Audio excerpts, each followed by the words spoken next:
नमस्कार मित्रांनो, स्वागत आहे तुमचं आवड गणिताची या चॅनलमध्ये। आज आपलं पायथागोरस थेरमचं सेकंड लेक्चर आहे। या आधीचं जर लेक्चर्स तुम्हाला बघायचं असेल तर त्याची लिंक डिस्क्रिप्शन मध्ये दिलेली आहे।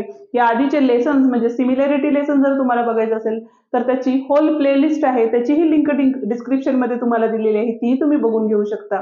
तर आजचं जे लेक्चर आहे ते आहे आपलं प्रॉपर्टी बघणार आहे आपण। तर प्रॉपर्टी कशाच्या बघतोय तर 30 60 90 चा ट्रायंगल असेल तर कुठली प्रॉपर्टी यूज करतात आणि 45 45 90 चा जर ट्रायंगल असेल तर कोणती प्रॉपर्टी यूज करायची ते आपण आजच्या व्हिडिओमध्ये बघणार आहे।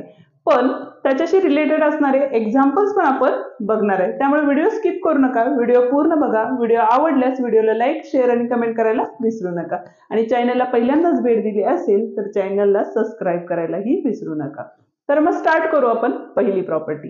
पहिली प्रॉपर्टी काय आहे बघा, तर प्रॉपर्टी ऑफ 30 60 90 ट्रायंगल म्हणजे काय, ज्या वेळेला राईट अँगल ट्रायंगल असतो त्यावेळेला राहिलेले दोन अँगल हे एक तर 30 60 डिग्रीचे असतात किंवा 45 45 डिग्रीचे असतात। आता हा जो ट्रायंगल आहे तो आपला 30 आणि 60 डिग्रीचा आहे। तर याची प्रॉपर्टी काय आहे बघा की opposite side of a 30 degree म्हणजे opposite side of a 30 degree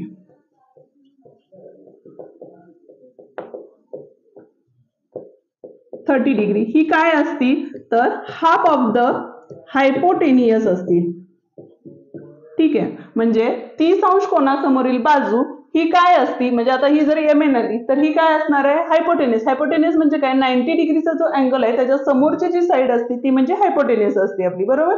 आणि अशा वेळेला काय असती तर ती हायपोटेनियसच्या निम्मी असती, ही आपली काय असणार आहे 30 डिग्रीचा अँगल असेल त्यावेळेला। आणि ज्या वेळेला 60 डिग्रीचा अँगल असतो त्यावेळेला त्याच्या समोरची जी साइड आहे ती काय असती तर √3/2 हायपोटेनियस असती, म्हणजे हायपोटेनियसच्या √3/2 इतकी असती। म्हणजेच opposite side of 60 degree is equals to 60 डिग्रीच्या अपोजिट साइड ही काय असती तर √3/2 इंटू हायपोटेनियस असती।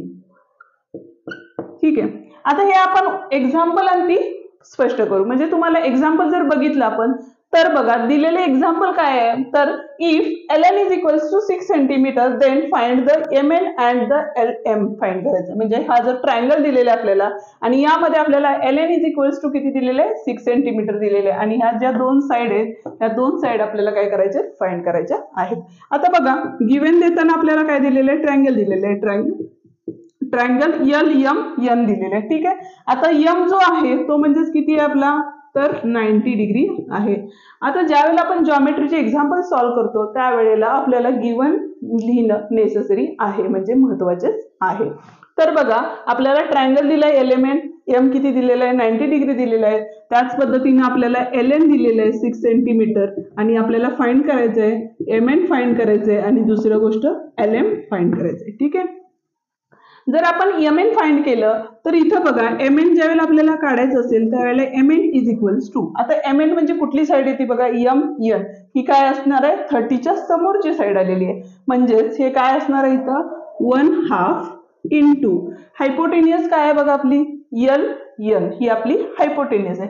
हायपोटेनियस कशी लक्षात ठेवणार तुम्ही तर 90 अंशाच्या कोनासमोरील जी बाजू असती म्हणजे 90 डिग्रीच्या अँगलच्या समोरची जी साइड असती ती साइड म्हणजेच आपली काय असती हायपोटेनियस असती।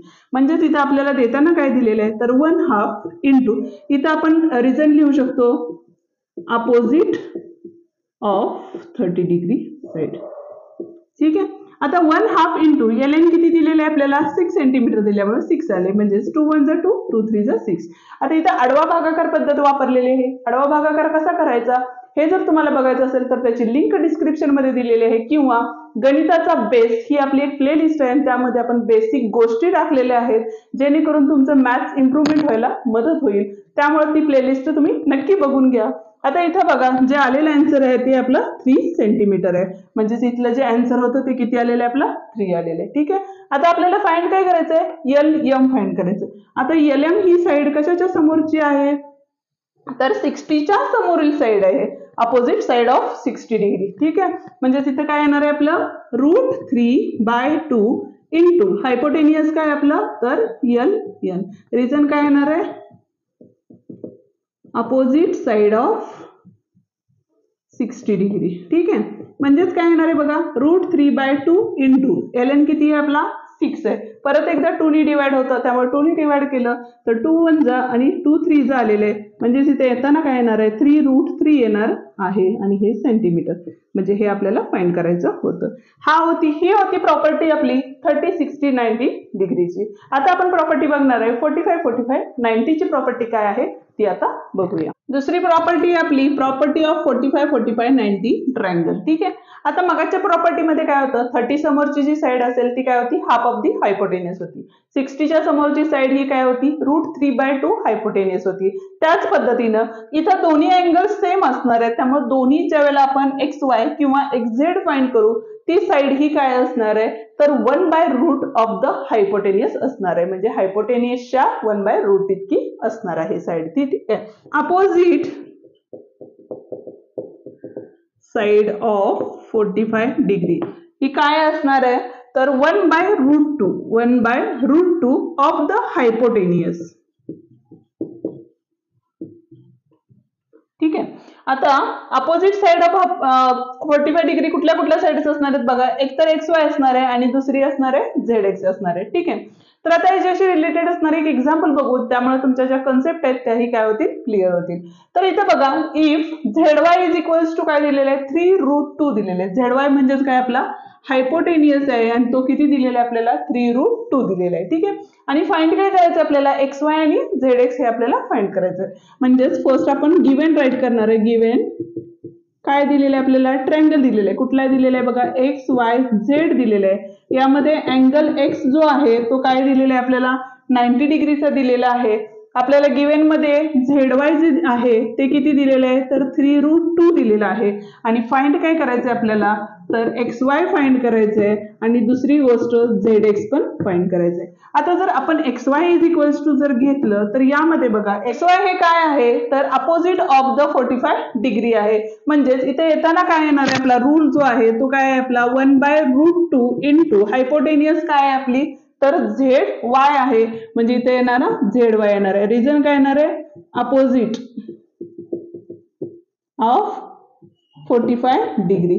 आता एक दुसरी गोष्ट बघा, तर जर आपण ZX जरी घेतलं तर इथं पण काय असणार आहे बघा, ZX is equals to 1/√2 into ZY असणार आहे. ठीक आहे. म्हणजेच दोघांच्या ज्या व्हॅल्यू असणार आहेत त्या दोन्ही व्हॅल्यू काय असणार आहेत, आपल्या इक्वल येणार आहेत. म्हणून आपण असंही लिहू शकतो, XY is equals to ZX is equals to 1/√2 into ZY ची जी किंमत आहे ती किती आहे बघा, तर 3√2 आहे. आता इथं √2 होतं, इथं √2 होतं. आता इथं आडवा भागाकार पद्धत परत एकदा वापरलेली आहे. आडव्या भागाकार पद्धतीमध्ये वरच्या आणि खालच्या जर सेम टर्म्स असेल तर त्या कॅन्सल होतात. इथं परत एकदा आपण आडवा भागाकार पद्धत वापरली आहे, त्यामुळे √2 ला √2 गेलेले आहे. राहिलेले काय आहे बघा, तर 3 राहिलेलं आहे. म्हणजेच XY is equals to ZX is equals to काय असणार आहे आपला आन्सर, तर 3 हे आन्सर असणार आहे. हा व्हिडिओ इथे संपलेला आहे. व्हिडिओ आवडला तर व्हिडिओला लाईक, शेअर आणि कमेंट करायला विसरू नका. तुमच्या मित्रांनाही शेअर करा, जेणेकरून त्यांनाही या व्हिडिओची मदत होईल.